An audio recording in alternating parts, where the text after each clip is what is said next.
There's a book that sits on my bookshelf that is unlike any other. It invites people to go out and learn about the world in order to better make sense of what was written in it and in order to prove its own authenticity beyond a shadow of a doubt. In fact, the book encourages its readers to read, learn, ponder and question things, so much so that the first word revealed from the book was read. But it doesn't stop there. The book goes on to challenge its readers, especially the scientists and scholars among them, with statements such as, "We will show them our signs in the universe and in their own selves until it becomes manifest to them that this is the truth."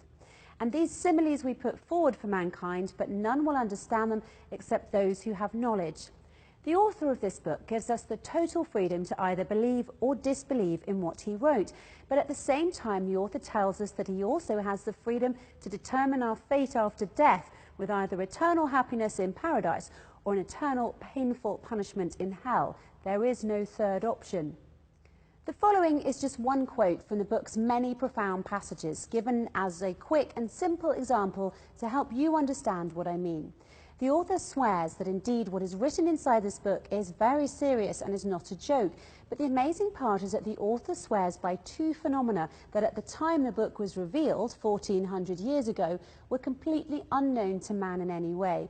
The quote is as follows: "By the sky which has the bounce, by the earth which has the crack." Indeed, what is written inside the book is very serious, and it's not in jest. Do you know what these two phenomena are? I will tell you. Simply put, when space is stretched out, it bounces, while when the earth is stretched out, it cracks. Although we can't see a bounce in the sky, in 1916, Einstein's game-changing theory of relativity determined that spatial bodies move in the fabric of space in much the same way as a child bounces on a stretchy trampoline. And although we've always intuitively known that rocks are incredibly strong and can't be stretched apart, in 1789, when Iceland's sulfur fissure was opened, and in 1927, when the first crack in the earth was recorded in the Arizona desert, it was confirmed just how fragile and changeable our earth really is. A book from 1962 entitled Notes on Earth Fissures in Southern Arizona by Geraldine Robinson and Dennis Peterson published the information about the cracks in the earth that were first recorded in Arizona. So it was only in 1916 that science learned that the sky, space, has a bounce to it, which is at the heart of Einstein's theory of relativity, and it was only in 1927 that science learned that the earth has cracks. Yet, not unsurprisingly, the ancient book that I speak of contains numerous proofs in the form of scientific facts and natural wonders that were only discovered by scientists centuries later. How is this possible? How could a book revealed so long ago, before the advent of basic modern tools and technologies, contain such accurate information about scientific phenomena? There is only one explanation for such a thing. The author of the book is the creator of the universe. The book was written by God himself. Do you know the book that I'm talking of? It's called the Holy Quran and is such an impressive book that it would forever change the course of the world. The Quran was revealed to the Prophet Muhammad over the course of 23 years in the 6th century. It was a miracle back then and remains a miracle to this day. Though the Prophet Muhammad received the revelation and transmitted it to the people, he did not have any part in writing it. In fact, the Prophet Muhammad was illiterate. He never learned to read or write.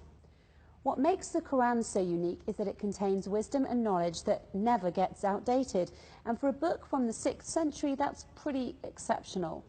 Not only has the Quran stood the test of time and remained accurate, even with all the modern advancements mankind has been able to accomplish with the help of cutting-edge technologies, the Quran has, in numerous chapters, challenged anyone who doubts its authenticity to come up with something that can stack up against it. Many disbelievers at the time of the Prophet liked to spread the lie that the Quran was written by the Prophet himself instead of God Almighty. This is how the Quran responded to their false claims.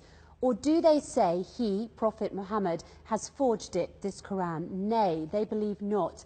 Let them then produce a recitation like it if they are truthful. And if you are in doubt as to what we have revealed from time to time to our servant, then produce a chapter like thereunto, and call your witnesses or helpers, if there are any, besides Allah, if your doubts are true.